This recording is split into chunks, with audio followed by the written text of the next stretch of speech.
បាទសូមជម្រាបសួរគឺរីសួស្ដីដល់ប្រិយមិត្តទាំងអស់គ្នាម្ដងទៀត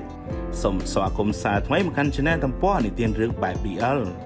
ហើយពេលនេះដែរខ្ញុំបាទក៏ចង់សួរដល់ប្រិយមិត្តផងដែរថាតើសុខសប្បាយដែរឬទេរយៈពេលមួយអាទិត្យនេះបាទខ្ញុំសង្ឃឹមថាប្រិយមិត្តទាំងអស់គ្នានឹងសុខសប្បាយហើយតើសម្រាប់សាច់រឿងយើងវិញតើវគ្គមុនល្អស្ដាប់ដែរឬទេបាទខ្ញុំសង្ឃឹមថាប្រិយមិត្តទាំងអស់គ្នានឹងចូលចិត្តសាច់រឿងមួយនេះហើយសូមចំណាំផងដែរថាបើសិនជាប្រិយមិត្តទាំងអស់គ្នាចូលចិត្តស្ដាប់នោះសូមមេត្តាកុំភ្លេចណាជួយ like និង Subscribe ឲ្យadmin ផងបាទកុំឲ្យចំណាយពេលយូរតោះយើងតាមដានសាច់រឿងយើងបន្តទៀតរឿងម្ចាស់ក្រុងបេះដូងភាគទី9តោះអ្នកទាំងអស់គ្នាត្រៀមចិត្តត្រៀមកាយស្ដាប់រឿងយើងបន្តទៀតទំព័រ The pages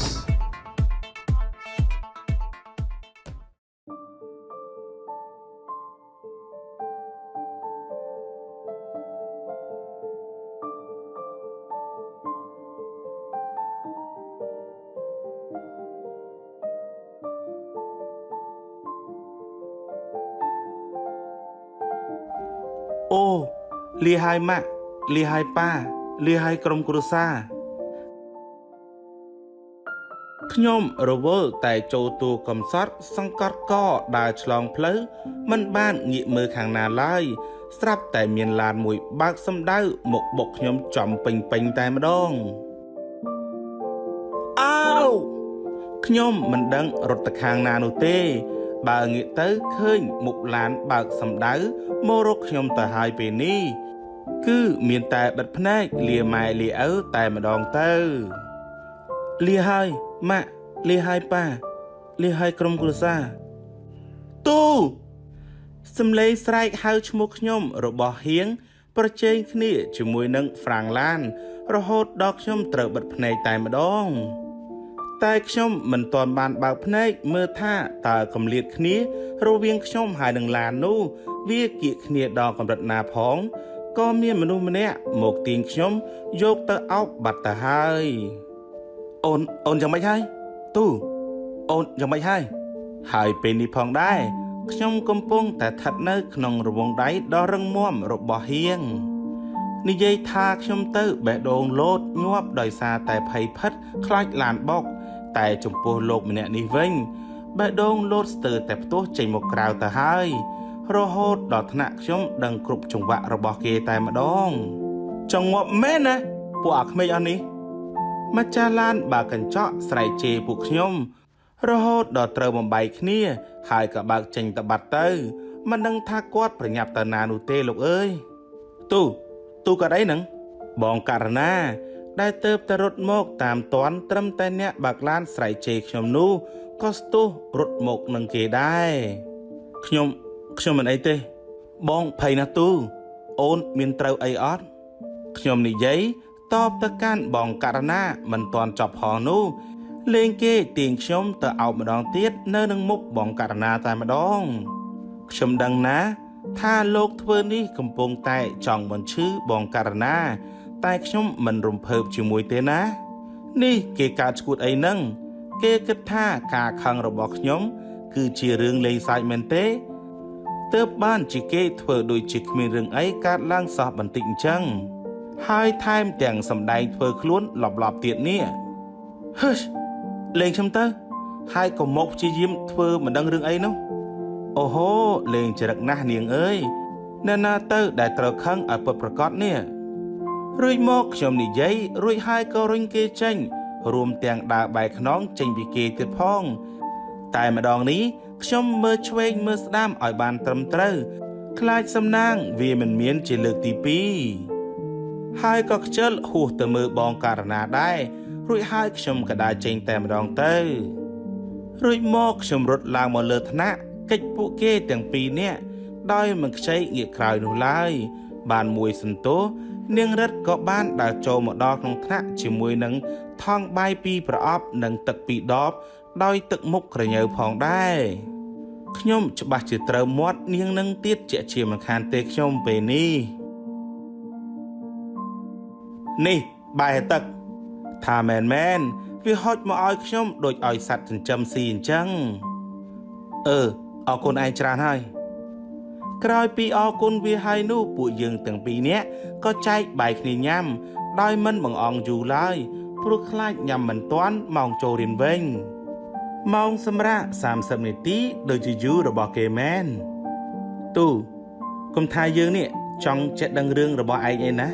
តែឯងហើយនឹងហៀងមានរឿងអីឆ្លុះប្រកែកនឹងគ្នាមែន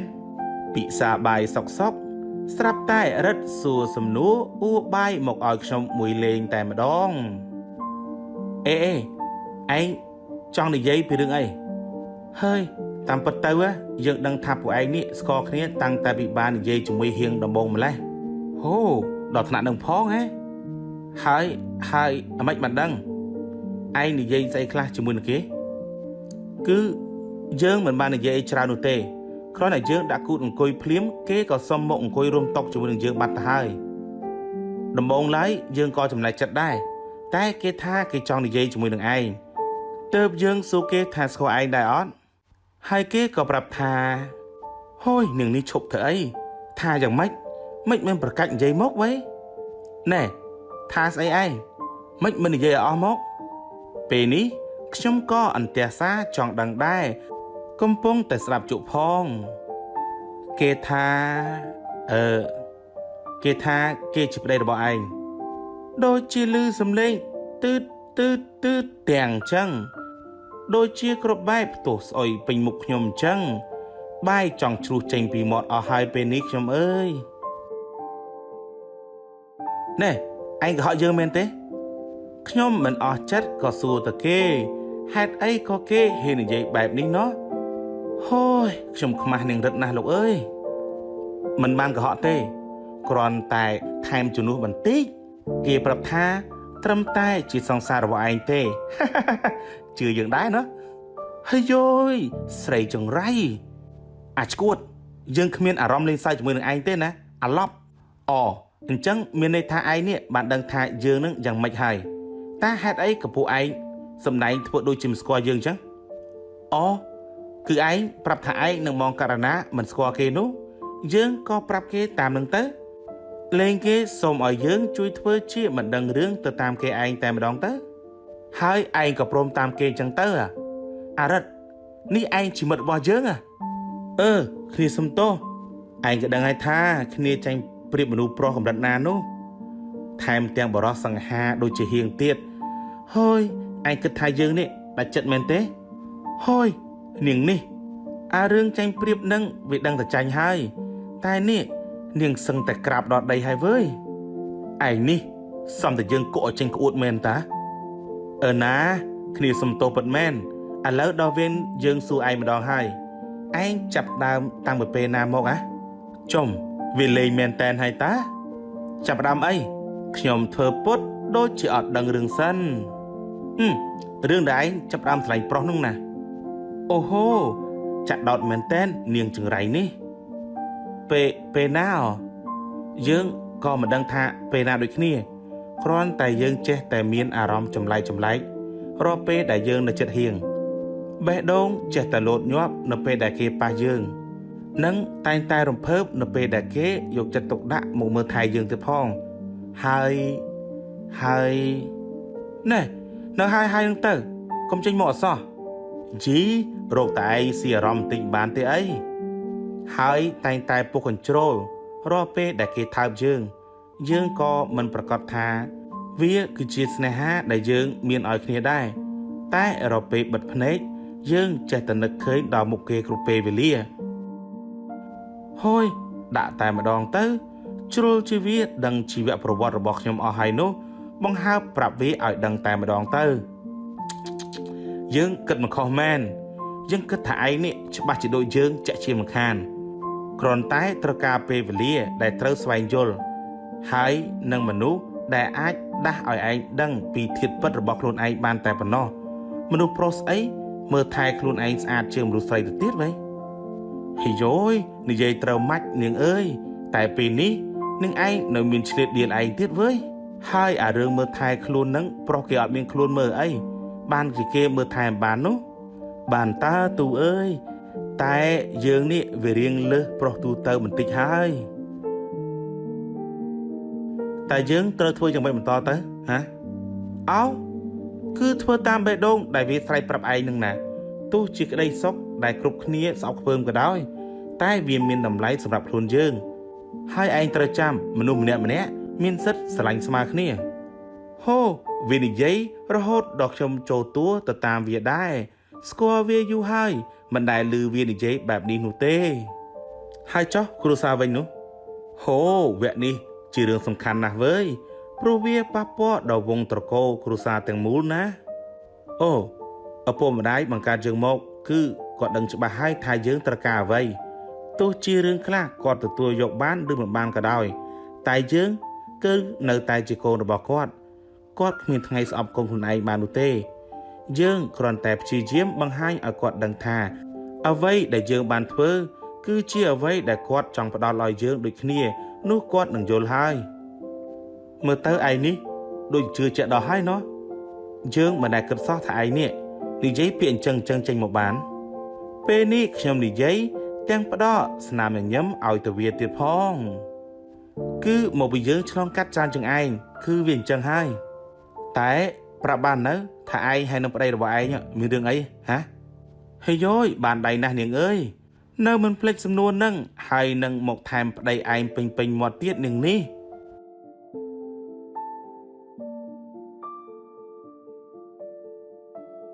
ខ្ញុំសញ្ជឹងគិតបន្តិចរួចរៀបនឹងនិយាយប្រាប់វាទៅហើយ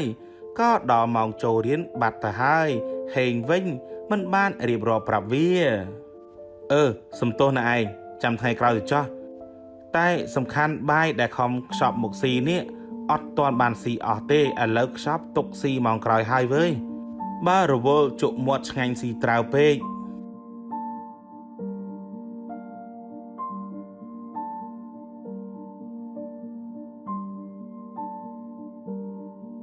ហើយ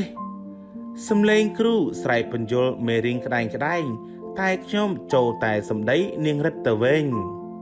ធ្វើអ្វីដែលបេះដូងស្រែកប្រាប់ព្រោះវាគឺជាសេចក្តីសុខដែលយើងទាមទារ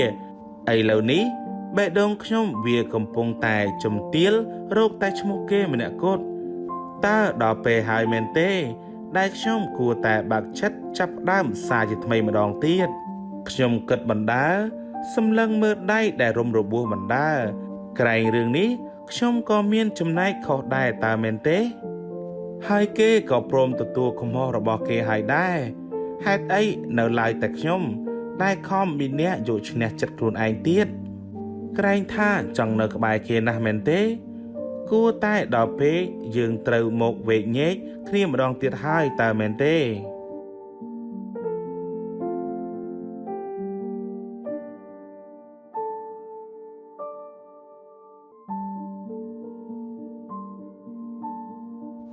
ថ្មិចបើកក៏ដល់ម៉ោងចេញទៅផ្ទះបាត់ទៅហើយថ្ងៃនេះក៏ត្រូវអរគុណនឹងរិទ្ធណាស់ដែលខំមើលថែមេរៀនក្នុងសៀវភៅឲ្យខ្ញុំហើយក៏នៅឆ្លៀតតាមសួររឿងខ្ញុំតតែបានតែម្ដងណែយើងដូចចំណាយនឹងឯងហើយនេះហេតុតែចម្រោះគេបានអង្គុយស្ងៀមក៏មានប្រុសមកចំរោមដែរណោះ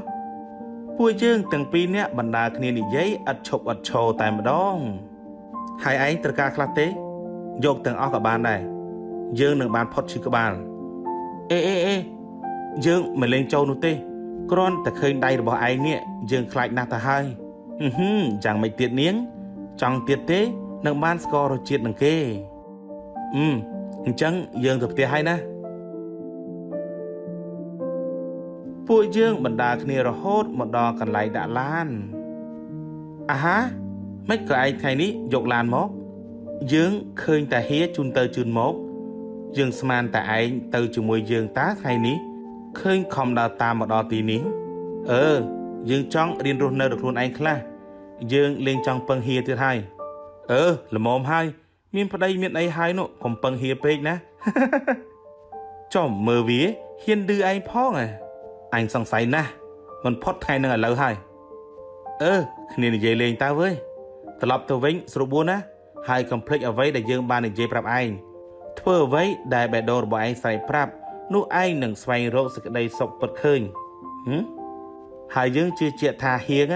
ជាមនុស្សប្រុសដែលល្អសម្រាប់ឯងជ្រើសរើសទោះជាគេឆេវឆាវខ្លាំងបន្តិចតែឯងក៏អាចកែប្រែគេបានដែរម្យ៉ាងគេធ្វើទៅព្រោះតែគេស្រឡាញ់ឯងគិតមើលតែពេលបែរព្រឹកមិញទៅដឹងហើយមនុស្សប្រុសឯណាដែលទ្រាំឲ្យឯងអង្គុយដៀតថ្មេះនៅនឹងមុខអ្នកដទៃបានទៅនោះគឺព្រោះតែឯងនឹងទើបគេបន្ទាបខ្លួនដល់ម្លឹងនោះហូយនឹងនេះអីក៏វែងឆ្ងាយម្លេះវើយហើយកុំចិត្តរឿងពេកវើយប្រយ័ត្នតែហៀងអស់ចិត្តណាដល់វេនយើងម្ដងហើយណាយើងទៅហើយហេចុំមិនដឹងថាវានេះឡើងធ្វើគ្រូតាំងពីពេលណានោះទេវាបញ្យល់ឯងអស់សាច់អស់នំតែម្ដងតែវានិយាយក៏ត្រូវមួយបែបដែរខ្ញុំពិតជាមិនគួរនិយាយស្ដីជ្រុលទៅលើគេដល់ថ្នាក់នឹងមែននឹងធម្មតារឿងមុខមាត់អ្នកណាក៏ឲ្យតម្លៃដែរតែគេបែរជានៅស្ងៀមឲ្យខ្ញុំជិះជាន់ដោយមិនប្រកែកមួយម៉ាត់នោះឡើយហើយទៅផ្ទះញ៉ាំបាយវិញចាំគិតតាមក្រោយទៀតគ្រាន់តែមកដល់ផ្ទះភ្លាមខ្ញុំក៏រត់សម្ដៅទៅក្នុងបន្ទប់ផ្លែតតែម្ដងព្រោះតែខ្លាចម៉ាក់ឃើញដៃរបស់ខ្ញុំហើយចង់លាក់ដល់ពេលណាទៀតនាងអើយនាងមិនហត់ទេអីរត់ឡើងរត់ចោះអញ្ចឹងនោះម៉ាក់ខ្ញុំអត់ញ៉ាំបាយទេមិនបាច់ចាំខ្ញុំទេណាខ្ញុំស្រែកប្រាប់ម៉ាក់ពេលដែលកំពុងតែឡើងកាំជណ្ដាលចូលបន្ទប់របស់ខ្ញុំស្រាប់តែខ្ញុំវាក់ជាមួយនឹងហៀទៅវិញដៃឯងកាត់អីនឹងអស់សយហើយមើលទៅចុះទឹកក្រពើឡើងលើដីខ្លាមែនខំកិច្ចពីម៉ាក់សឹងតែស្លាប់ឥឡូវមកចាប់ត្រឹមហៀតតែបានកុំមកលឺពេកហៀចូលនិយាយគ្នាក្នុងបន្ទប់វិញរួចមកខ្ញុំក៏អូសដៃហៀចូលក្នុងបន្ទប់យ៉ាងលឿនព្រោះខ្លាចម៉ាក់លឺពីអំបញ្ញមិញមនុស្សតែម្នាក់គត់ដែលឲ្យខ្ញុំបារម្ភជាងគេនោះគឺជាម៉ាក់ព្រោះម៉ាក់គាត់ឆាប់ប្រតិកម្មនឹងរឿងបែបនឹងខ្លាំងណាស់ប្រាប់ភ្លាមមកកម្មពៀមែនខ្ញុំក៏ត្រូវរៀបរាប់រឿងឲ្យគាត់ស្ដាប់ដោយអ្វីដែលខ្ញុំបានប្រាប់ទៅនាងរិទ្ធកាលពីដំបូងអញ្ចឹងហើយហៀងមានចំណែកនៅក្នុងរឿងនេះទេគឺគ្មានទេហៀពេលនេះខ្ញុំកុហកទៀតហើយលោកអើយហូយហេតុតែល្បិចពេញខ្លួនអញ្ចឹងបានជាត្រូវរបស់ហៀងនឹងណាអញ្ចឹងម្សិលមិញហៀងមកចង់ជួបឯងទាំងយប់នឹងមានការអីហូតាមសង្កេតគ្រប់សកម្មភាពមែននេះបានចំកំពូបងប្រុសតែម្ដងគឺគ្មានអីទេគេគ្រាន់តែមកលេងតែប៉ុណ្ណោះហៀខ្ញុំពេលនេះឆ្លើយទៅទាំងមិនសមយ៉ាងម៉េចនោះទេឥឡូវនេះមានរឿងលាក់បាំងហៀច្រើនម្ល៉េះតាំងតែវាបានស្គាល់ហៀងមកអូខេហៀខ្ញុំទទួលស្គាល់ថាខ្ញុំនេះមានរឿងលាក់បាំងហៀតែខ្ញុំមិនទាន់អាចប្រាប់ហៀបាននោះទេនៅពេលនេះហៀក៏មកគៀបសង្កត់ខ្ញុំបានទេហៀមិនបង្ខំឯងនោះទេតែកុំឲ្យហៀចាប់បានដល់ផ្ទាល់ណាហៀចេញទៅវិញហើយរួចមកគាត់ក៏និយាយហើយក៏បែរខ្នងចេញទៅវិញតែម្ដងអូឈប់សិនហៀកុំតន់ប្រាប់ម៉ាក់រឿងដៃរបស់ខ្ញុំណាខ្ញុំមិនចង់ឲ្យម៉ាក់គាត់ពិបាកចិត្តមុននឹងគាត់ចេញផុតនោះខ្ញុំក៏ត្រូវផ្ដាំគាត់ឲ្យហើយតែហៀរបស់ខ្ញុំគាត់មិនឆ្លើយនោះទេបានត្រឹមតែងក់ក្បាលតែប៉ុណ្ណោះខ្ញុំក៏ចូលបន្ទប់ទឹកដើម្បីផ្លាស់ប្ដូរបង់រំលបួរថ្មីនិងបានចូលមួយទឹកជំរះកាយបន្តិច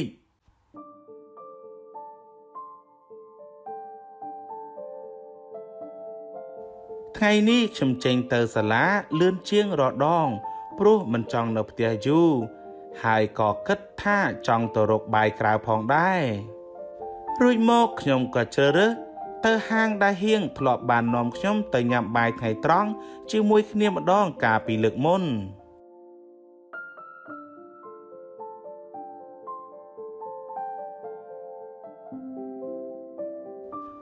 បរិយាកាសនិងអាកាសធាតុនៅតែដដែលខុសតែអ្នកមកបាត់មនុស្សម្នាក់ទៅវិញរួចមកខ្ញុំដើរចូលទៅក្នុងហាងរកកន្លែងអង្គុយស្រាប់តែខ្ញុំបានប្រទះឃើញមនុស្សស្រីម្នាក់ដែលខ្ញុំធ្លាប់បានជួបម្ដងរួចទៅហើយគឺជាមនុស្សស្រីដែលធ្លាប់មានប្រវត្តិតាក់ទងជាមួយនឹងហៀងនោះឯងហើយតើនាងមកជាមួយនឹងអ្នកណានឹងព្រោះឃើញអង្គុយតែម្នាក់ឯង តែមានចានបាយមនុស្សម្នាក់ទៀតនៅពីមុខនាងតែម្ដងអត់ទោះបងអញ្ជើញមកគ្នាប៉ុន្មានអ្នកដែរខ្ញុំកំពុងតែរកមើលតើនាងមកជាមួយអ្នកណាស្រាប់តែអ្នករត់តុកមកស្វាគមន៍ខ្ញុំមុនទៅវិញតែម្នាក់ឯងនោះទេចាអញ្ជើញមកខាងនេះលោករួចមកអ្នករត់តុកបាននាំខ្ញុំទៅកាន់តុមួយដែលនៅចំហៀងខាងក្រោយខ្នងរបស់ស្រីម្នាក់នោះរួចមកខ្ញុំឃើញនាងគិតតែពីអង្គុយចុចទូរស័ព្ទញញឹមរហូតតែម្ដងហូយកុំទៅខ្វល់ពីនាងអីរកកំងអីញ៉ាំវិញប្រសើរជាងខ្ញុំកំពុងតែមើលមីនុយអាហារជាមួយនឹងអ្នករត់តុកដដែលនោះក៏មានមនុស្សប្រុសម្នាក់ទៀតដែលកាត់ពីក្រោយតុកខ្ញុំសម្ដៅទៅរកតុកស្រីម្នាក់នោះខ្ញុំចាប់អារម្មណ៍បំផុតនោះគឺជាផ្នែកខាងក្រោយរបស់គេហេតុអីក៏ដូចជាហៀងម្លេះស្រាប់តែខ្ញុំដាក់មីនុយចុះវិញស្របពេលដែលបរិះម្នាក់នោះដើរមកដល់កន្លែងអង្គុយល្មមហើយខ្ញុំក៏បានឃើញមុខមាត់គេយ៉ាងច្បាស់ដូចគ្នាគឺពិតជាគេមែនបរិះម្នាក់នោះគឺពិតជាហៀងមែនគេដាក់គូតអង្គុយចុះដោយមិនចាប់អារម្មណ៍ថាមានវត្តមានខ្ញុំនៅជិតនោះដែរខ្ញុំខំសម្លឹងមើលការនិយាយស្ដីគ្នារបស់ពួកគេដោយស្ងៀមស្ងាត់ការនិយាយស្ដីដែលគ្មានការស្អប់ខ្ពើមដូចគ្រាដំបូងដែលខ្ញុំបានជួបថែមទាំងមានការចាប់ម្ហូបដាក់ចានឲ្យគ្នាទៅវិញទៅមកផងតើនេះមានន័យថាយ៉ាងម៉េចទៅក្នុងនាមជាមិត្តភក្តិមែនទេចិត្តខ្ញុំពេលនេះនៅលេងស្ងប់ទៀតហើយចិត្តមួយប្រាប់ថាឲ្យចូលទៅសួរនាំតែចិត្តមួយទៀតប្រាប់ថាកុំឲ្យសោះព្រោះយើងនៅមិនទាន់ត្រូវគ្នានៅឡើយនោះទេតើខ្ញុំគួរធ្វើដូចម្តេចទៅដើរចេញតើល្អទេព្រោះខ្ញុំខ្លាចថាខ្ញុំនេះទ្រាំមិនបានរត់ទៅហែកនាងនោះចេញជាពីរទូប្រហែលជាភ្ញាក់ផ្អើលខ្លាំងហើយមើលទៅទើបបានជាស្រែកខ្លាំងរហូតដល់ស្រីម្នាក់នោះត្រូវងាកមកមើលតាមដែរយ៉ាងនេះខ្ញុំនៅតែអង្គុយសម្លឹងមុខគេដោយធ្វើធម្មតាដដែលស្រាប់តែគេស្ទុះដើរមករកខ្ញុំយ៉ាងលឿនតែម្ដងទូមកដល់យូរហើយនៅហូសំបីតការនិយាយក៏មិនច្បាស់ដែរសំលមុំនឹងបានឃើញគ្រប់យ៉ាងរួចមកខ្ញុំនិយាយដោយកែភ្នែកសម្លឹងមើលទៅស្រីដែលរួមតុជាមួយនឹងគេនោះនាងពេលនេះកំពុងតែសើចបញ្ឈឺខ្ញុំច្បាស់ណាស់ទូបងអាចបកស្រាយបានណាល្អតានិយាយមកខ្ញុំចាំស្ដាប់ព្រោះខ្ញុំជាមនុស្សចូលចិត្តស្ដាប់ហេតុផលស្រាប់ហើយខ្ញុំនិយាយហើយក៏បែរមុខទៅចាំស្ដាប់ចម្លើយពីគេវិញទូតាមកាពិតទៅគឺហៀងលោកអ៊ំតេមកឲ្យពួកយើងទៅវិញឥឡូវនេះនិយាយទៅនាងមេនាំរោគនេះមកនិយាយកាត់ចង្វាក់តតែបានតែម្ដងហើយនាងទៅមុនទៅខ្ញុំនឹងដោះស្រាយជាមួយទូសិន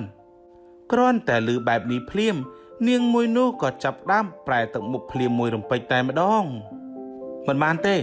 ហៀងមានរឿងអីត្រូវដោះស្រាយជាមួយវាចាំថ្ងៃក្រោយទៅលោកអ៊ំក៏មានការសំខាន់ប្រាប់ឲ្យថាឲ្យទៅមុន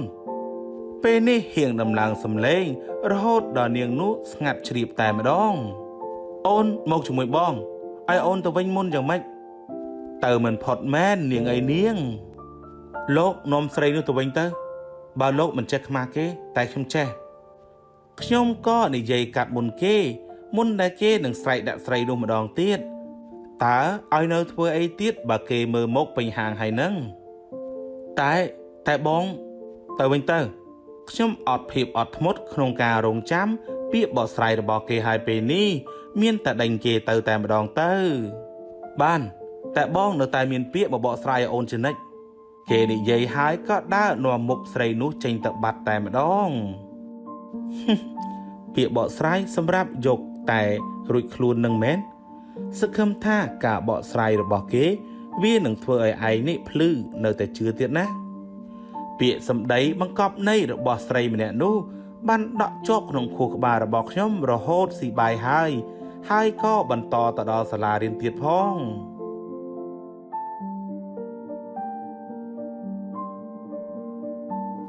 នៅក្នុងថ្នាក់សិស្សមកគ្រប់គ្នាលើកលែងតាហៀងម្នាក់កូតតើលោកបាត់ទៅណាជាមួយនឹងស្រីម្នាក់នោះទៅហៀងខ្ញុំបិទទ្វារថ្នាក់រៀនហើយក៏ដើរសម្ដៅមករកកន្លែងអង្គុយជាប្រចាំរបស់ខ្ញុំទូនេះដៃទូទៅត្រូវនឹងអីនឹងខ្ញុំចូលខ្លួនដល់កន្លែងអង្គុយមិនទាន់បានស្រួលបួផងបងយុទ្ធចាប់ទាញដៃខ្ញុំមកមើលទៅហើយត្រឹមតែបានឃើញមុខបងយុទ្ធព្រមជាមួយនឹងសំឡេងសួរនាំដោយអាការៈព្រួយបារម្ភបែបនេះទឹកភ្នែករបស់ខ្ញុំក៏បាក់ទំនប់ហូរចុះមកទៅហើយពេលនេះខ្ញុំពិតជាត្រូវការកម្លាំងចិត្តខ្លាំងមែនទែនហើយអ្នកដែលអាចផ្ដល់ឲ្យខ្ញុំបាន 100% នោះគឺមានតែបងយុទ្ធតែម្នាក់គត់បងយុទ្ធ បងយុទ្ធខ្ញុំស្រែកយំអោបបងយុទ្ធដោយលេងខ្មាស់មិត្តភ័ក្តិក្នុងថ្នាក់រៀនហើយពេលនេះខ្ញុំទ្រាំទុកវាទៀតលេងបានហើយគ្រប់កាយវិការគ្រប់ពាក្យសម្ដីរបស់ស្រីម្នាក់នោះកាន់តែចាក់ដោតចិត្តខ្ញុំគ្រប់ពេលវេលាដែលពេលដែលខ្ញុំនឹកឃើញដល់វាពេលនោះខ្ញុំបានយល់ពីអារម្មណ៍ហៀងច្បាស់ណាស់ហើយថាវាពិបាកទ្រាំប៉ុណ្ណានៅពេលដែលបានឃើញមនុស្សដែលខ្លួនស្រឡាញ់ទៅនេបនិតស្និទ្ធស្នាលជាមួយនឹងអ្នកដទៃបែបនេះនោះទូកាត់អីហ្នឹងកុំយំណាកុំយំ អូខេតោះទៅក្រៅវិញអញ្ចឹងពិសិដ្ឋប្រាប់គ្រូផងថាបងពីរនាក់សុំច្បាប់មួយថ្ងៃបងយុទ្ធដៃម្ខាងអោបខ្ញុំឯម្ខាងទៀតចាប់ទាញកាបូបគាត់ហើយនឹងរបស់ខ្ញុំថែមទាំងងាកទៅប្រាប់ពិសិដ្ឋជាមិត្តរួមថ្នាក់ឲ្យជួយសម្រួលរឿងគ្រូផងរួចក៏នាំខ្ញុំចេញមកក្រៅថ្នាក់វិញតែម្ដងពេលនេះខ្ញុំគិតតែពីយំមិនបាត់សោះបងយុទ្ធគាត់អូសដៃខ្ញុំកាត់តាមក្រសែភ្នែកមនុស្សពេញមួយសាលាតែគាត់មិនខ្វល់ថាអ្នកណាមើលមកនោះឡើយខ្ញុំកាន់តែខំទប់ទឹកភ្នែកក៏កាន់តែហូរច្រើនលើសដើមតែម្ដងអោខ្ញុំអើយកើតមកបែបនេះជាកម្មមួយទៅហើយមិនដេចឡើយមកឲ្យជួបរឿងជូរចត់យ៉ាងនេះទៀតចូលឡានទៅបងនាំទូទៅកន្លែងមួយគ្រាន់តែដើរមកដល់ឡានបងយុទ្ធក៏រុញខ្ញុំចូលក្នុងឡានហើយក៏បញ្ឆេះចេញទៅយ៉ាងលឿនតែម្ដង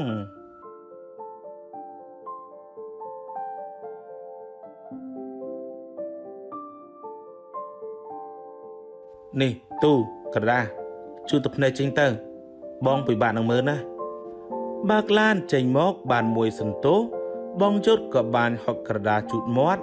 មកឲ្យខ្ញុំជូតទឹកភ្នែកចេញហូយមិនចង់និយាយនេះទេកុំនិយាយខ្ញុំយំទៀតឥឡូវហើយលោកអើយអរគុណបងណាស់ខ្ញុំនាំទុកឲ្យបងទៀតហើយខ្ញុំទទួលយកក្រដាសពីគាត់ដោយទម្លាក់ទឹកមុខចុះតែម្ដងបងនេះ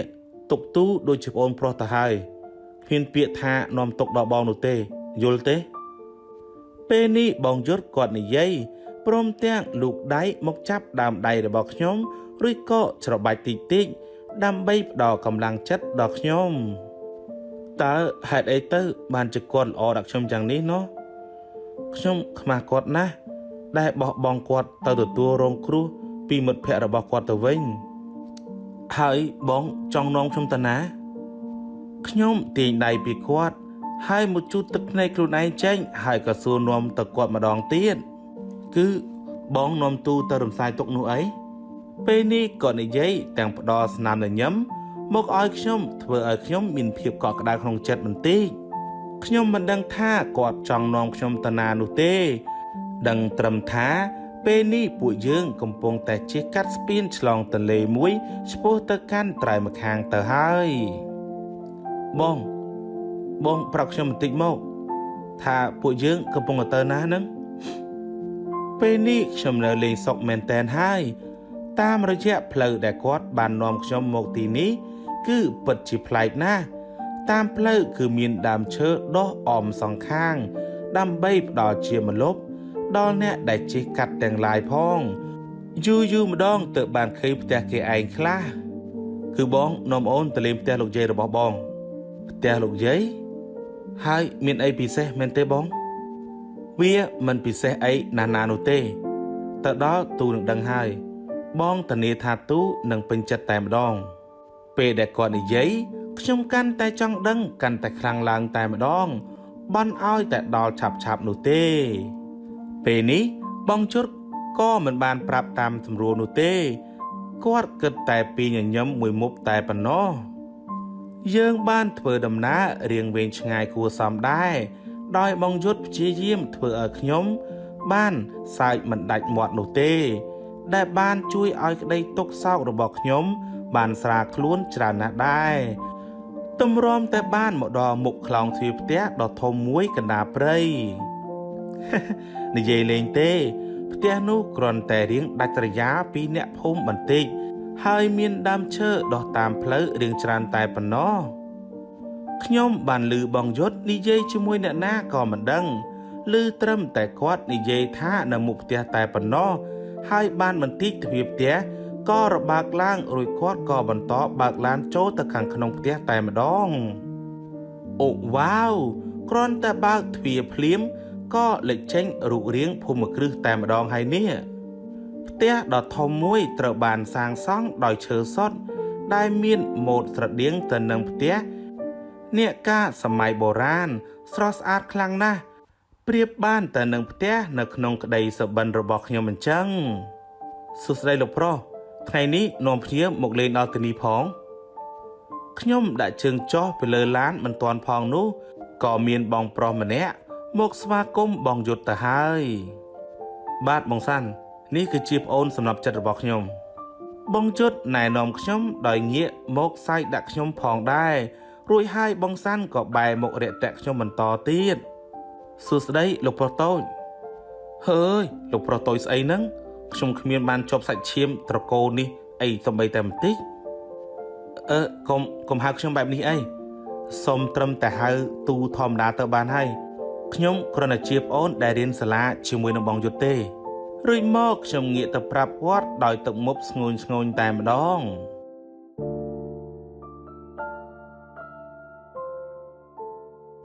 យ៉ាងម៉េចមិនពេញចិត្តមែនទេលោកប្រុសតូចហើយយោយកូនចៅមិនអីនោះទេណាស់ដៃតែអាលោកប្រុសច្បងមេប៉ាក់នេះតើខ្ញុំមិនបានជាប់ញាតិបង្កើតជាមួយនឹងបងនោះទេលោកប្រុសតូចស្អីបងបាទអូនទូតោះចូលផ្ទះសិនទៅហើយយោយជ្រលើមិនបាត់សោះបងនេះ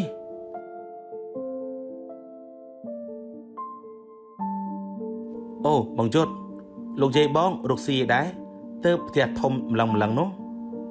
ចូលមកដល់ខាងក្នុងភ្លាមខ្ញុំស្រឡាំងកាំងនឹងភ្នែកខ្លួនឯងតែម្ដងក្នុងផ្ទះត្រូវបានតុបតែងយ៉ាងមានរបៀបនិងមើលទៅមានផ្ទៃស្រឡះល្អណាស់នៅចំកណ្ដាលពីដានផ្ទះត្រូវបានរំលេចទៅដោយគោមភ្លើងយ៉ាងធំធ្លាក់រណេងរណោងពេញអាកាសព្រមជាមួយនឹងសាឡុងទទួលភ្ញៀវមួយឈុតធំទៀតផងនៅចំកណ្ដាលផ្ទះទៀតផងដែរ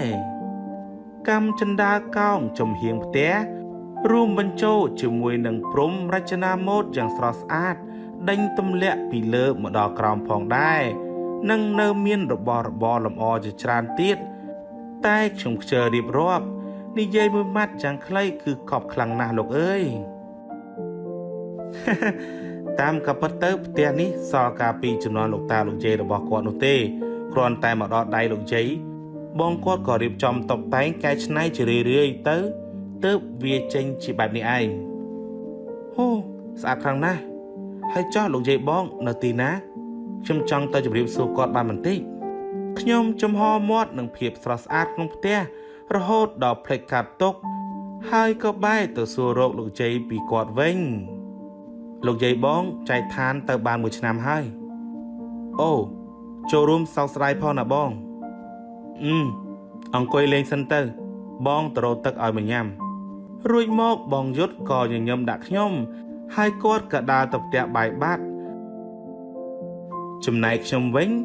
ជើងនៅមិនស្ងៀមនោះឡើយក៏ដើរមើលនេះដើរមើលនោះរហូតបានឃើញទ្វារមួយនៅមួយចំហៀងទៀតនៃផ្ទះទ្វារចេញតាណានឹងដៃខ្ញុំក៏វារពើទៀតទើបទ្វាររបើកឡើងតែម្ដង Seriously ពិតជាមិនគួរឲ្យជឿសោះថាខ្ញុំកំពុងតែឈានជើងដើរចូលមកក្នុងផ្ទះសួនផ្កាកញ្ចក់បែបនេះនោះទេដើមផ្កាស្ទើរតែគ្រប់ប្រភេទ ត្រូវបានដាំដុះយ៉ាងច្រើនសន្ធឹកសន្ធាប់ពាសពេញដងផ្លូវដើរខ្ញុំដើរហិតដើរបេះនេះដើរបេះនោះដោយខ្លួនឯងជាម្ចាស់រហូតមកដល់ច្រកមួយចិត្តខ្ញុំចង់ដឹងចង់ឮកាន់តែច្រើនឡើងនៅក្នុងខ្លួនរបស់ខ្ញុំថាតើផ្ទះនេះមានអ្វីដែលអស្ចារ្យលើសនឹងទៀតទៅ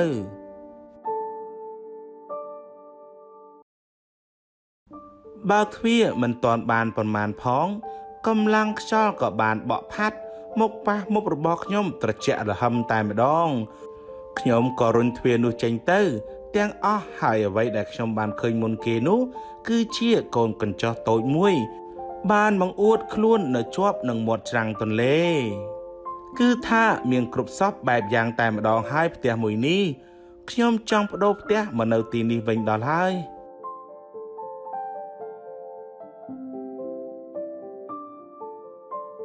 រយៈផ្លូវដើរពីផ្ទះសួនផ្កាកញ្ចក់ទៅកញ្ចក់ត្រូវបានរាយទៅដោយផ្ទាំងថ្មតូចធំដែលត្រូវបានគេរៀបសម្រាប់ជាផ្លូវដើរបានយ៉ាងស្រួលថែមទាំងមានវាលស្មៅដុះយ៉ាងត្រសងថែមទៀតផងទម្លាក់ទុកសោនៅទីនេះហើយត្រឡប់ទៅវិញដោយស្នាមញញឹមនរណាជាអ្នកសរសេរហ្នឹងវាគឺជាពាក្យស្លោកមួយដែលមានគេសរសេរឆ្លាក់នៅលើក្តារបន្ទះមួយដាក់ព្យួរទម្លាក់ពីលើដំបូលកញ្ចុះមកហើយបើសម្លឹងមើលទៅកញ្ចុះនោះវិញគឺឃើញច្បាស់ណាស់ថាមានតងឈើមួយសំកោងខ្លួនជិតនឹងមាត់កញ្ចុះដោយមានបង្កាន់ដៃ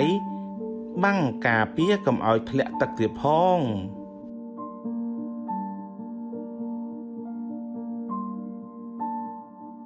ខ្ញុំសរសៀទៅអង្គុយលើតងឈើនោះដើម្បីគយគន់មើលទឹកទន្លេដ៏ធំល្វឹងល្វើយនិងស្រូបយកខ្យល់អាកាសដ៏ត្រជាក់ស្រស់ថ្លាពិតជាទទួលបានអារម្មណ៍ល្អឡើងវិញច្រើនមែនតែម្ដង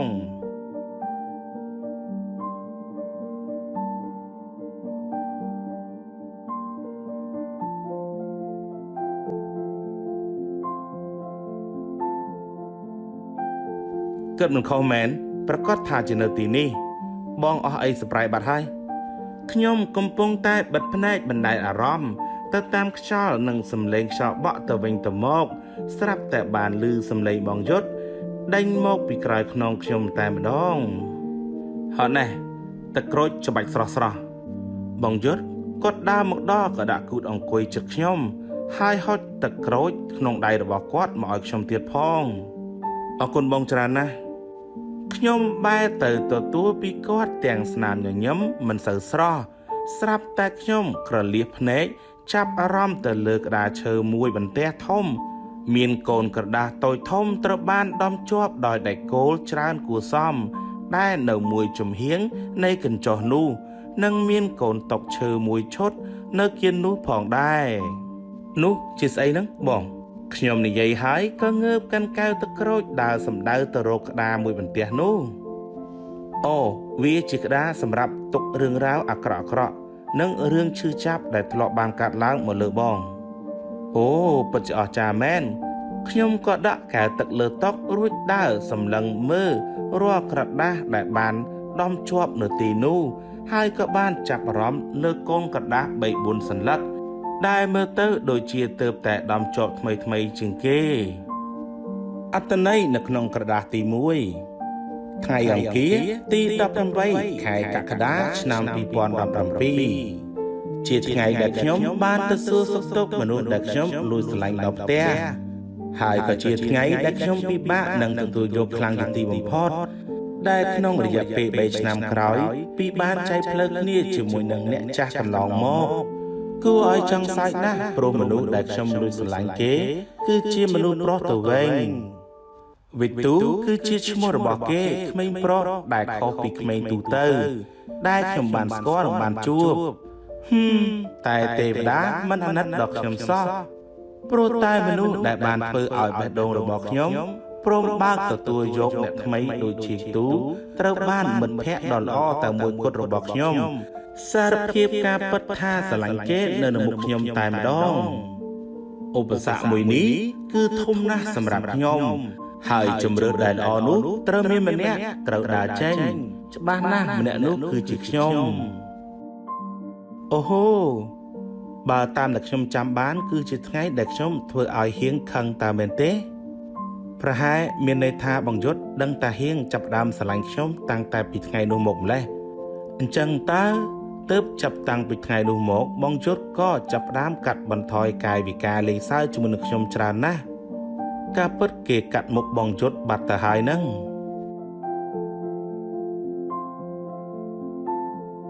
អត្ថន័យក្នុងក្រដាសទី2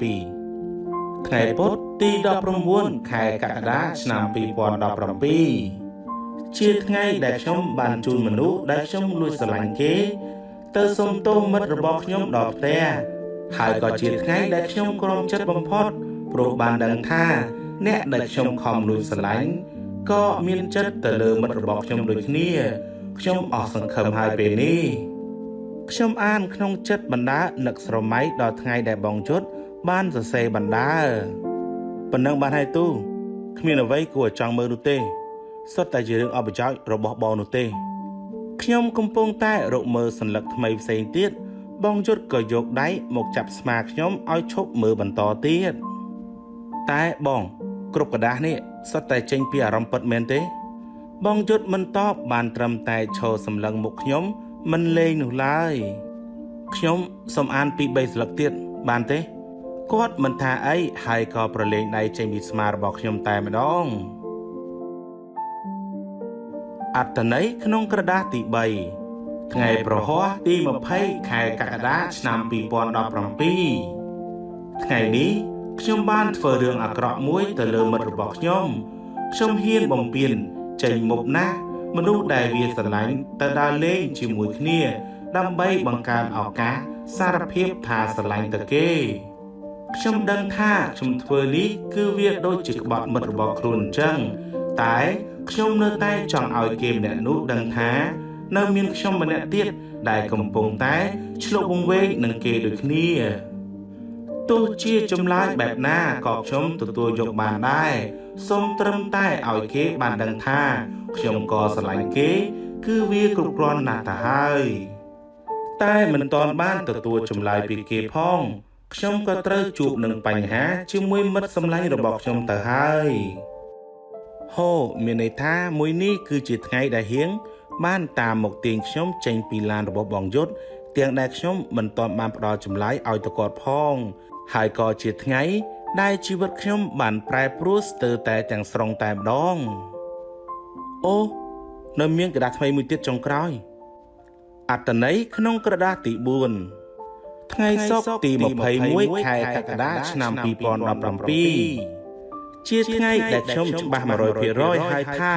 ខ្ញុំអស់សិទ្ធិនឹងបន្តការស្រឡាញ់នេះទៀតហើយរូបភាពពួកគេចាប់ដៃគ្នានៅនឹងមុខមិត្តភ័ក្តិរួមថ្នាក់គ្រប់គ្នាបានបញ្ជាក់ឲ្យខ្ញុំបានដឹងច្បាស់ថាមនុស្សដែលខ្ញុំខំលួចស្រឡាញ់តាំងតែពីដំបូងបានជ្រើសរើសយកមិត្តខ្ញុំពេញទីទៅហើយតែខ្ញុំមុខក្រាស់នៅចង់ស្ដាប់ចម្លើយដល់ល្វីងពីគេទៀតពេលនេះខ្ញុំពិតជាឈឺខ្លាំងណាស់ដែលបានបាត់បង់គេទៅតែក៏ព្រមអស់ចិត្តតាមសម្រួលព្រោះយ៉ាងណាទូក៏បានជួបមនុស្សដែលល្អនិងស្រឡាញ់គេពិតប្រាកដដែរវាល្មមដល់ពេលដែលខ្ញុំព្រមប្រឡែងពួកគេទាំងពីរនាក់ឲ្យបានជួបគ្នាហើយអូហើយនេះគឺជាថ្ងៃដែលខ្ញុំបានសម្រេចចិត្តលះបង់បងយុទ្ធហើយច្បាស់ក្នុងចិត្តថាខ្ញុំជ្រើសរើសមនុស្សម្នាក់ដែលអាចមើលថែខ្ញុំបានយ៉ាងល្អតែមើលមកខ្ញុំពេលនេះចោះហូសមនុស្សដែលល្អនិងស្រឡាញ់ខ្ញុំពិតប្រាកដតើចំណុចមួយណាទៅដែលបញ្ជាក់ឃ្លានេះឲ្យខ្ញុំបានយល់រួចមកខ្ញុំអោនមើលដៃដែលមានរបួសរបស់ខ្ញុំទាំងនឹកហួសចិត្តតែម្ដងទូក៏អីទៅហើយនឹងតើពេលណាទៅទើបមនុស្សល្អក្នុងខ្លួនរបស់គេចេញមកតើថ្ងៃណាទៅទើបខ្ញុំទទួលអារម្មណ៍ស្រឡាញ់ពិតពីគេហេតុអ្វីខ្ញុំត្រូវរំលឹកពីគេទៀតហើយពេលនេះហេតុអ្វីខ្ញុំត្រូវមកយំដោយសារតែគេទៀតហើយដៃនៅឈឺមិនទាន់ជាផងហេតុអីក៏គេនៅតែបន្ថែមរបួសបេះដូងមកឲ្យខ្ញុំទៀតហេតុអ្វីទៅតើហេតុអ្វីទៅ ខ្ញុំឈោក្តោបដៃអោនក្បាលយំនៅនឹងមុខបងជុតម្ដងទៀតហើយពេលនេះទូយំរឿងអីទៅហើយអាប៉បវាធ្វើអីទូមែនពេលនេះបងយុទ្ធចាប់ស្មារបស់ខ្ញុំឲ្យបែរទៅរកគាត់តែម្ដងគេមិនបានធ្វើអីខ្ញុំនោះទេបងតែខ្ញុំវិញទេដែលល្ងងទៅស្រឡាញ់គេដល់ខ្លួនឯងទូមិនល្ងងទេដែលទៅស្រឡាញ់គេម្នាក់នោះតែម្នាក់នោះនឹងល្ងងដែលមើលមិនឃើញពីតម្លៃនៃក្តីស្រឡាញ់របស់ទូខ្ញុំអស់ចិត្តនឹងបន្តទៀតហើយបង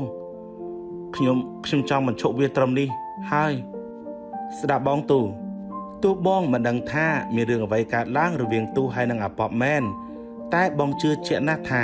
រឿងដែលវាធ្វើគឺវាគ្មានចេតនាចង់ធ្វើបាបទូឡើយហើយទូត្រូវចាំថាមនុស្សដូចជាអាប៉បវាមិនដែលស្រឡាញ់អ្នកណាដោយងាយៗនោះឡើយ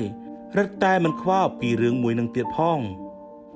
ទូគឺជាមនុស្សដំបូងដែលបងបានឃើញវាហ៊ានប្រាប់ថាស្រឡាញ់ពេញមាត់នៅក្នុងមុខរបស់បង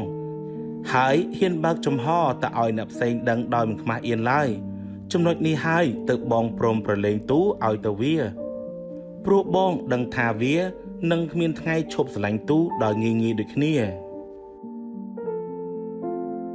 តើខ្ញុំពេលនេះគួរតែជឿសម្ដីរបស់គាត់ទេមិត្តស្និទ្ធស្នាលគ្នាគេនឹងជួយកាន់ជើងគ្នាគេទេហើយចោះរឿងស្រីម្នាក់នោះវិញស្រីមួយដែលមានឈ្មោះថាឡាវីននោះវិញ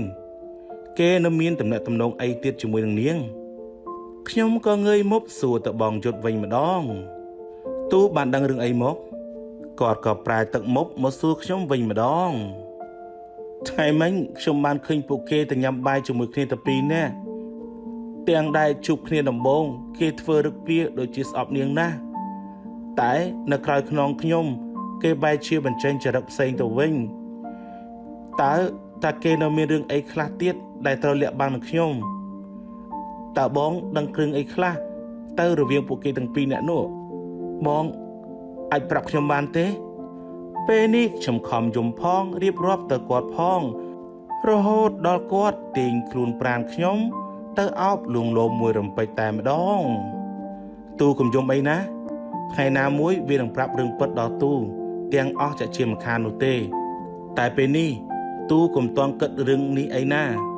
ហួសពេលហើយព្រោះពេលនេះខួរក្បាលរបស់ខ្ញុំពោពេញទៅដោយរឿងមួយនេះបាត់ទៅហើយតើថ្ងៃណាទៅបងហើយតើខ្ញុំទៅទ្រាំឈឺចាប់ដល់ពេលណាទៀតទៅលោកអើយខ្ញុំអោបបងយុទ្ធយំយ៉ាងណែនដៃតែម្ដងហើយបងយុទ្ធក៏អោនមកថើបក្បាលខ្ញុំដើម្បីលួងលោមដូចគ្នា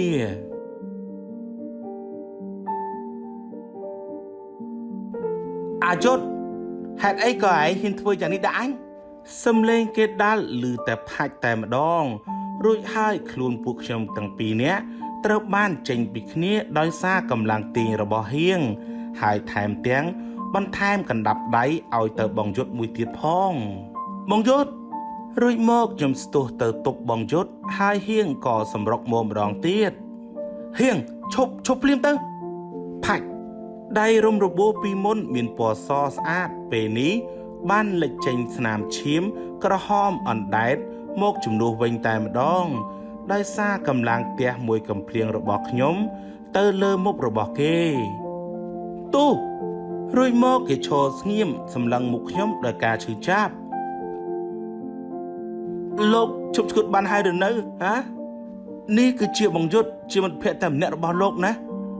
ហេតុអីក៏លោកចិត្តចេះឆៅមិនព្រមស្ដាប់ហេតុផលអីដល់ថ្នាក់នេះហាហេតុ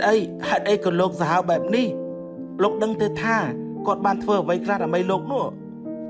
ហេតុអីក៏លោកចិត្តខ្មៅយ៉ាងនេះហាស្ងាត់ហេតុអីក៏គេមិនព្រមតបមកខ្ញុំវិញអញ្ចឹង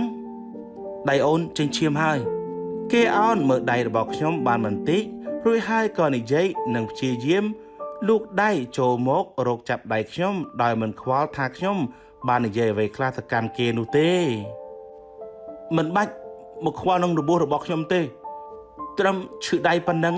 វាមិនស្មើនឹងឈឺចិត្តនោះទេដែលលោកបានបន្សល់ទុកឲ្យខ្ញុំនោះឡើយ តែពេលនេះខ្ញុំបែរជានិយាយបញ្ឈឺទៅកាន់គេវិញតែម្ដងបងតែងតែអាក្រក់នៅក្នុងខ្សែភ្នែករបស់អូនជានិច្ចតើមែនទេទូពិតមែនហើយខ្ញុំមិនគួរណាជ្រើសរើសយកលោកតាំងពីដំបូងម្លេះហើយនេះជាលទ្ធផលដែលខ្ញុំទទួលបានលោកពេញចិត្តដែរទេគេមិនបានតបនឹងខ្ញុំនោះទេតែគេបែរទៅចាប់យកកែវទឹកក្រូចនៅលើតុទៅវិញសំឡេងឮតែប្រាវកែវទឹកក្រូចត្រូវបានបែកខ្ទៀតពេញដីដោយស្នាដៃរបស់គេបានវាយបំបែកតើគេចង់ធ្វើអីហ្នឹងគិតចង់ចាក់សម្លាប់ខ្ញុំមែនហើយជីនៅមានពេលនិយាយលេងសើចទៀតទូអើយរួចមកក៏ឮសំឡេងឆ្វាចតែម្ដងនេះគឺជារបួសទី1ដែលបងបានធ្វើឲ្យអូនឈឺគេសម្លឹងមើលមុខខ្ញុំដោយដំណក់ទឹកភ្នែកដក់ពេញភ្នែកតែម្ដងហៀងឈាមយ៉ាងច្រើនហូរចេញពីប្រអប់ដៃរបស់គេឈួតហើយតើមែនទេហេតុអីក៏គេយកអំបែងកែវមកឆូតលើដៃរបស់ខ្លួនឯងបែបនេះហើយនេះគឺជារបួសទី2ដែលបងហៀងកុំលោកចង់ធ្វើឈួតអីទៀតហើយហ្នឹងហើយយយទុកទៀតលេងបានហើយខ្ញុំក៏ស្ទុះទៅចាប់ដៃគេយ៉ាងលឿនតែម្ដងគេពិតជាឈួតមែនតែនហើយអស់ពីឆូតដៃខ្លួនឯងហើយគេចង់យកអំបែងកែវមកឆូតត្រង់ដើមទ្រូងខាងឆ្វេងរបស់គេបន្ថែមទៀតផងមែនបងឈួតមែនតែនហើយតាំងតែពីបងនេះបានស្គាល់អូនមកបងលេងជាខ្លួនឯងទៀតហើយគេខំសម្លឹងមើលមុខខ្ញុំដោយទឹកភ្នែករលីងរលោងទៀតផងបើបងធ្វើឲ្យអូនឈឺបងក៏សុខចិត្តឈឺជាមួយនឹងអូនដែរដៃដែលខ្ញុំកំពុងតែចាប់ទប់គេនោះពេលនេះចាប់ដើមហូរឈាមមកដែរហើយដោយសារតែកម្លាំងច្របាច់អំបែងកែវរបស់គេនោះឯងបានហើយឈប់ទៅហៀងខ្ញុំចាប់ផ្ដើមភ័យខ្លាចច្រើនជាងខឹងគេទៅទៀតពេលនេះខ្ញុំខំចាប់ខ្វះអំបែងកែវដែលគេកំពុងតែក្តោបយ៉ាងណែននោះប្រឡែងដៃចេញឬក៏លោកចង់ឲ្យខ្ញុំនេះឈឺកាន់តែខ្លាំងជាងនេះទៀតពេលនេះខ្ញុំខំសម្លឹងមុខគេ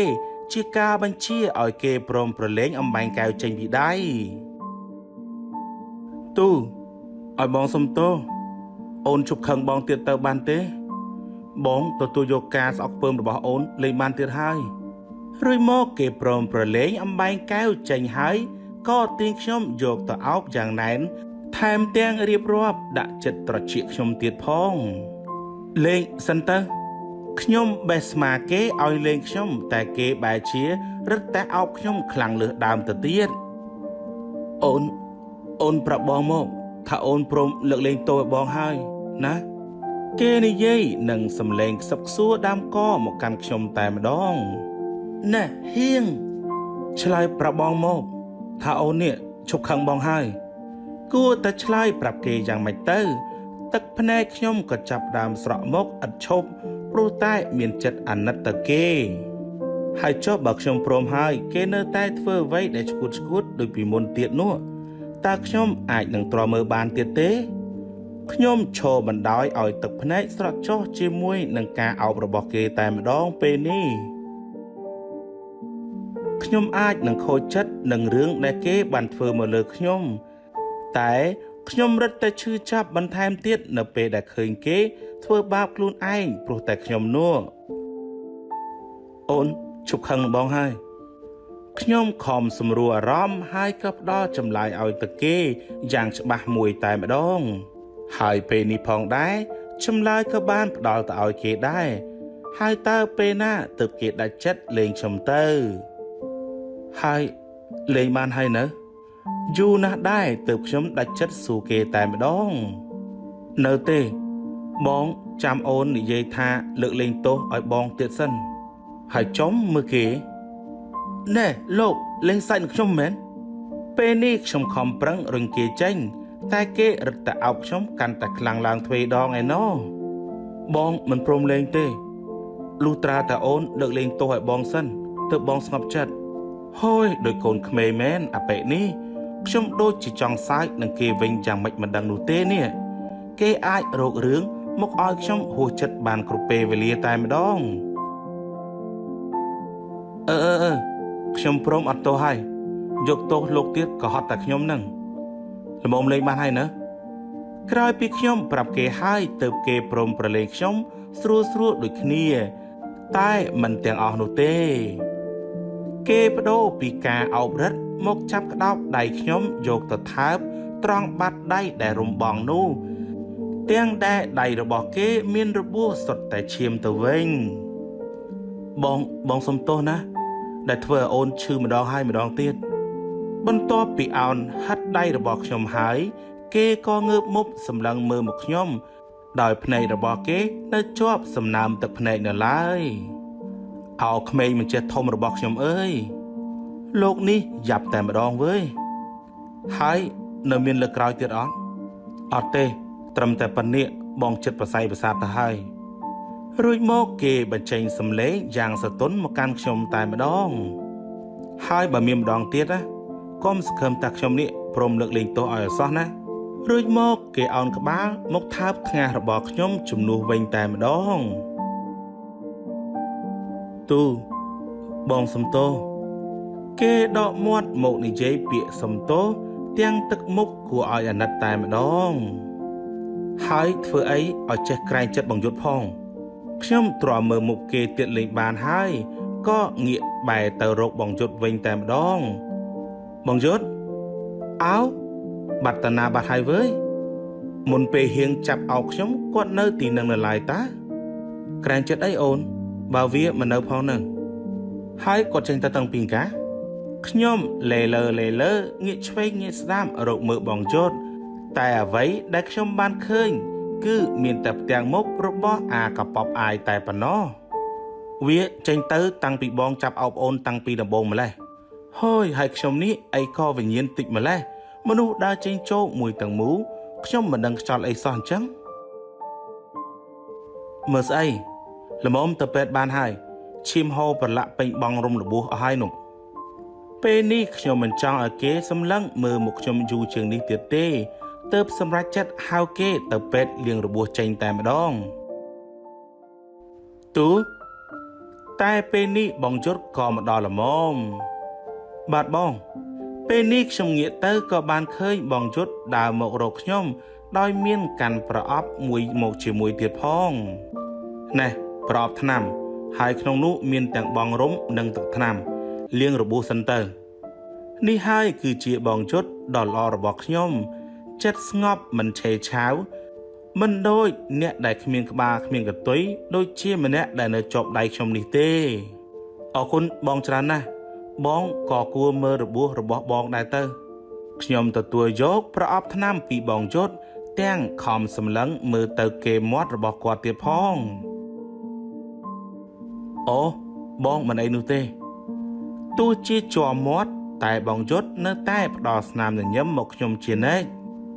ហើយចាំខ្ញុំជួយរៀងរបួសឲ្យបងសិនក៏បានខ្ញុំរៀបនឹងដើរចូលទៅរកគាត់វិញហើយទៅនោះតែគាត់បែរជាលើកដៃហាមខ្ញុំតែម្ដងអរទូមើលថែរបួសឲ្យអាប៉ាប់ចោះបងទៅចាំនៅខាងក្នុងវិញគាត់និយាយហើយក៏បែរខ្នងដើរទៅបាត់តែម្ដងខ្ញុំនឹកអាណិតនឹងយល់ពីចិត្តគាត់ណាស់ដើម្បីក្តីសុខអ្នកដទៃគាត់បែរជាសុខចិត្តមកឈឺចាប់តែម្នាក់ឯងឲ្យខ្ញុំសុំទោសផងបងប្រុស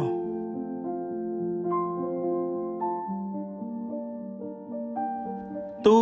បងឈឺអីយ៉យសំឡេងអ្វីមកពីណានោះទេគឺមកពីលោកដែលនៅខាងក្រោយខ្នងនឹងឯងមិនស្លាប់តែម្ដងទៅខ្ញុំបែរខ្នងទៅសំឡក់គេយកតែម្ដងចេះតែចូលមកកាត់គ្មានដឹងពេលវេលាគេកំពុងសែតសោះកំពុងតែអាណិតដល់បងយុទ្ធផងឯងចេះមកកាត់តកើតជីអាប៉បអាយនេះបងមិនស្លាប់ចោលអូនទៅដោយងាយនោះទេហើយយយបានសម្ដីណាស់តាវើយមកនេះមកខ្ញុំក៏ចាប់អូសដៃគេឲ្យមកអង្គុយនៅលើតងឈើដែលខ្ញុំបានអង្គុយអំបញ្ញមិញហ្នឹងក្រោយពីបានដាក់ខ្លួនអង្គុយចុះហើយខ្ញុំក៏ចាប់ទាញដៃរបស់គេមកមើលថាជំរឿមុតវាដល់កម្រិតណាប៉ុន្តែមើលទៅក៏មិនធម្មតាដែរណាហាមស្រែកប្រាប់ឲ្យហើយខ្ញុំប្រាប់បង្ការគេជាមុនឲ្យហើយព្រោះខ្លាចផ្អើលទឹកទន្លេចាំបងបឺតមាត់អូនជំនួសវិញអញ្ចឹងបងស្រែកលេងបានហើយបើចង់ឲ្យសំឡេងរត់ចូលមាត់កសាក់មើលទៅ ខ្ញុំនិយាយហើយក៏លើកសម្លេងមកចលោនឹងមាត់របស់គេវិញបងនឹងញ៉ាំឲ្យអស់ញ៉ាំដល់ទាំងអូនទៀតផងហើយយមិនត្រឹមតែពាក្យសម្ដីនោះទេ